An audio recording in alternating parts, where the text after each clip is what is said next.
Saudara, Kementerian Pemberdayaan Perempuan dan Perlindungan Anak bersama Forum Jurnalis Perempuan Indonesia atau FJPI Aceh menggelar bimbingan teknis pedoman pemberitaan ramah anak kepada puluhan jurnalis Kamis pagi.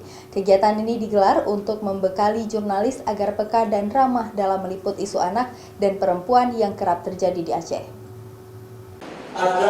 Puluhan jurnalis Banda Aceh dibekali 12 pedoman pemberitaan ramah anak yang digelar oleh Kementerian Pemberdayaan Perempuan dan Perlindungan Anak bersama Forum Jurnalis Perempuan Indonesia atau FJPI Aceh Kamis pagi. Pedoman ini diterbitkan untuk menjaga hak anak dari pandangan dan label negatif publik.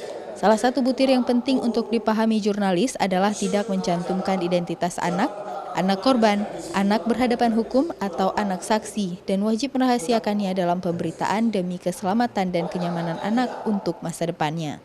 Kegiatan ini digelar untuk membekali jurnalis peka dan ramah dalam meliput isu anak dan perempuan yang kerap terjadi di Aceh. Pemateri yang dihadirkan yaitu tim dari Kementerian PPPA, anggota Dewan Pers, dan jurnalis senior. Dewan Pers mendata setiap tahunnya angka kasus pelanggaran kode etik jurnalistik selalu meningkat sejak 2006 lalu hingga sekarang.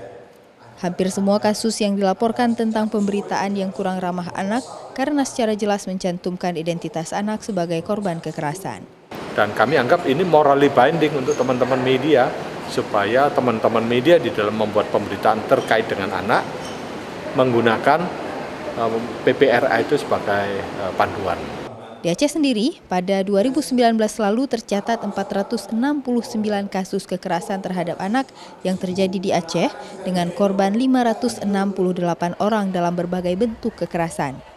Kegiatan ini mengajak jurnalis agar lebih berhati-hati dalam memberitakan persoalan anak karena sudah diatur dalam UU nomor 35 tahun 2014 pasal 64 ayat 3 tentang perlindungan anak serta sudah diatur dalam kode etik jurnalistik pasal 5.